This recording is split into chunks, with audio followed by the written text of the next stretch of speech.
There comes a moment in every life when the weight of desire becomes unbearable. You keep reaching, consuming, repeating the same ritual of escape, and yet the emptiness only grows. You tell yourself you're weak, broken, cursed. But what if the very thing that torments you is not a curse, but a calling? What if your addiction is not the enemy, but the messenger? Carl Jung once said that every addiction is a misguided search for the sacred.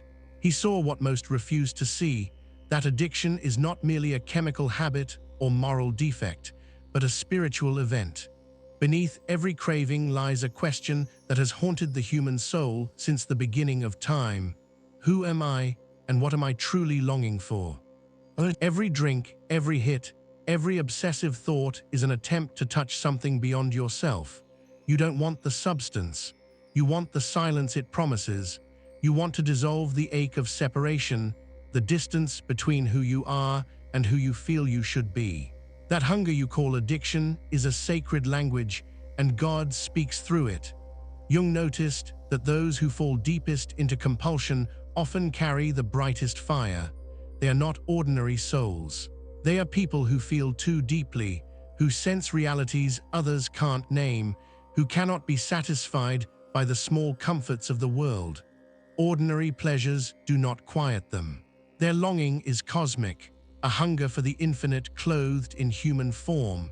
And so the universe does something cruel yet merciful. It gives them addiction, the mirror of their own hunger. It says, if you will not face your desire consciously, you will be enslaved by it unconsciously. The bottle, the needle, the obsession, these are not random afflictions. They are chosen instruments, precise and merciless, designed to lead you toward the only truth that can set you free. That nothing outside you will ever complete you. Addiction strips away your illusions one by one. It humbles you until all that remains is the question itself. It drags you through the valley of guilt, shame, despair, not to destroy you, but to prepare you. Every collapse is a descent into your shadow, into the parts of yourself you have disowned. And every time you rise again, you rise a little clearer, a little truer, a little more whole. The shadow is not your enemy. It is your unacknowledged self, the grief you avoided, the rage you denied, the love you withheld. The shadow feeds the addiction because the addiction is its cry for attention. Every craving is a message from the hidden you. See me, acknowledge me. Stop pretending I'm not here. And until you listen, the craving will return again and again, each time louder than before. This is why Jung called addiction a sacred dialogue. God does not speak to everyone through the same language. For some, it is joy. For others, silence. For you, it is fire. Through this unbearable longing, He is trying to bring you home, not to a heaven somewhere above, but to the wholeness within you. You may think your relapses prove your failure. But what if falling is not failure at all? What if the spiral of collapse and recovery is not random, but sacred? Each fall forces you deeper into the underworld of your own psyche. The same descent every hero in myth must endure before their rebirth. In those dark nights, when you feel forsaken and hollow, something ancient is happening. The ego dies a little, the mask cracks, and the soul begins to breathe. The addict's journey is brutal because it is divine. The fire you curse is the forge of transformation. God is not punishing you, He is shaping you. He is breaking the shell that once protected you but now confines you. Every breakdown, every sleepless night, every trembling moment of despair is not wasted. It is the dismantling of the false self. You cannot fight addiction with willpower alone, because what you are facing is not of the ego's domain. This is not a battle to win, but a truth to surrender to. Surrender does not mean giving up. It means recognizing that the only way out is in, that you must stop climbing and allow yourself to descend into the wound, into the silence, into the part of you that has never been loved enough to heal. When you stop fighting and start listening, something shifts. The craving becomes a compass. It no longer drives you blindly, it guides you. It shows you where you are still divided, where you are still disconnected from yourself. The more you listen, the more you realize the substance was never the point. The real addiction was to escape from what hurts, and what hurts is where God lives, waiting to be seen through new eyes. There is a moment in recovery, not the kind you measure in days clean, but the kind that happens in the heart when you look at your pain and no longer call it wrong. You see that it has been your teacher all along. You understand that every urge was a message, every relapse a lesson, every wound a doorway. The divine does not waste pain. It uses it to carve depth into the soul. The wound that refuses to heal, that's the sacred wound. It's not proof of weakness, but proof of purpose. You were chosen to carry it because only through that opening can compassion flow. The ones who have suffered deeply are the ones who can reach deeply. The addict becomes the healer not despite the wound, but because of it. The same fire that once consumed you becomes the light you offer others. Your addiction has been trying to protect you, protecting you from the unbearable intimacy of your own soul. It gave you a way to survive what once felt unsurvivable. But survival is not the same as living. Eventually, the shield becomes the prison. And when the pain of staying the same becomes greater than the fear of change, the transformation begins. This is not about erasing your past. It's about alchemy, turning your suffering into gold. You learn to sit with your hunger instead of feeding it, to feel the ache instead of numbing it, to look into the darkness and find the spark that has always been there. That spark is you, the real you, the one who never left, the one God has been calling through every high and every fall. You are not broken, you are being remade. The chaos you feel is creation in progress. And one day, when the silence comes, you will realize that the voice you were begging to hear from above has been whispering inside you all along. There is a stillness that follows surrender, not the absence of struggle, but the transformation of it. The craving remains, but it changes shape. It no longer commands you, it invites you.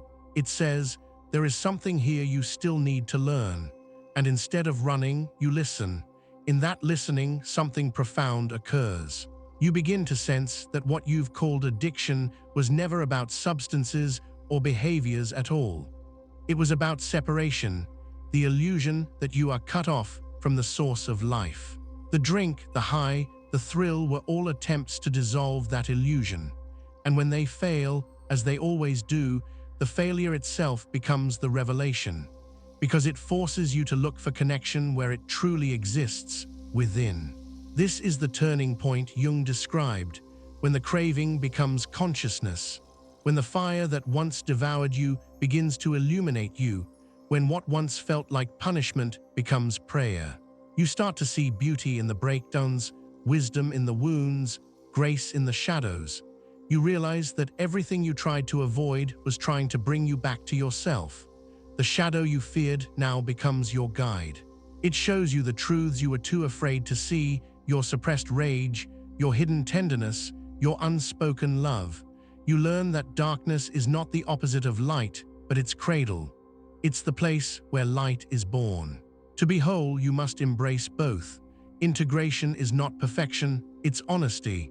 It's standing before yourself, unarmored, and saying, all of this is me. When that happens, the war inside you ends. The addiction loses its power because its purpose has been fulfilled. You no longer need to escape your pain, you can sit with it. You no longer need to numb the wound, you can learn from it. The fire that once burned you now warms you. The compulsion that once ruled you now reveals you. You begin to see the divine pattern that has always been there, the descent and ascent, the fall and the resurrection. This is the rhythm of the soul's evolution. God speaks most clearly through paradox. In your weakness, you find strength. In your brokenness, you find beauty. In your addiction, you find awakening. And perhaps now you understand why you were chosen for this path. It's not because you were unworthy, it's because you were ready. Ready to be remade through fire. Ready to experience what few ever dare, the full confrontation with the self. You were never meant to live a shallow life. You were meant to descend into the depths so you could return carrying light. This is why your story matters. not because of how many times you fell, but because you kept rising. Each relapse, each recovery, each tear shed in silence has shaped you into someone who can speak to the pain of others. You have been through the underworld, and now you know the way back. And when someone else finds themselves trapped in that same darkness, your presence will say what words cannot. I know, I've been there, you are not alone. That is what makes you chosen, not the addiction, but what it awakened within you. Compassion, depth, wisdom, a love that understands suffering from the inside out. The wound still aches, the hunger still hums beneath the surface, but now you do not run from it, you honor it. You carry it like a sacred flame, not as shame, but as proof that you have met God in the one place most people fear to go, your own soul. And perhaps, if you listen closely, you will hear him still, not in the noise of the craving, but in the quiet that follows it. Not in the ecstasy of escape, but in the peace of presence. Not in the pursuit of perfection, but in the acceptance of what is.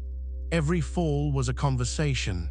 Every craving, a calling. Every wound, an initiation. The journey never ends. But one day, you will wake up and realize that you no longer fear the hunger. You no longer see it as a curse. You see it as a companion, a reminder that you are still alive, still growing, still learning to love what once terrified you. And in that moment, you will understand the mystery Jung tried to reveal, that God's most profound messages are often disguised as pain. Addiction was never the end. It was the beginning, the sacred dialogue that led you home to yourself.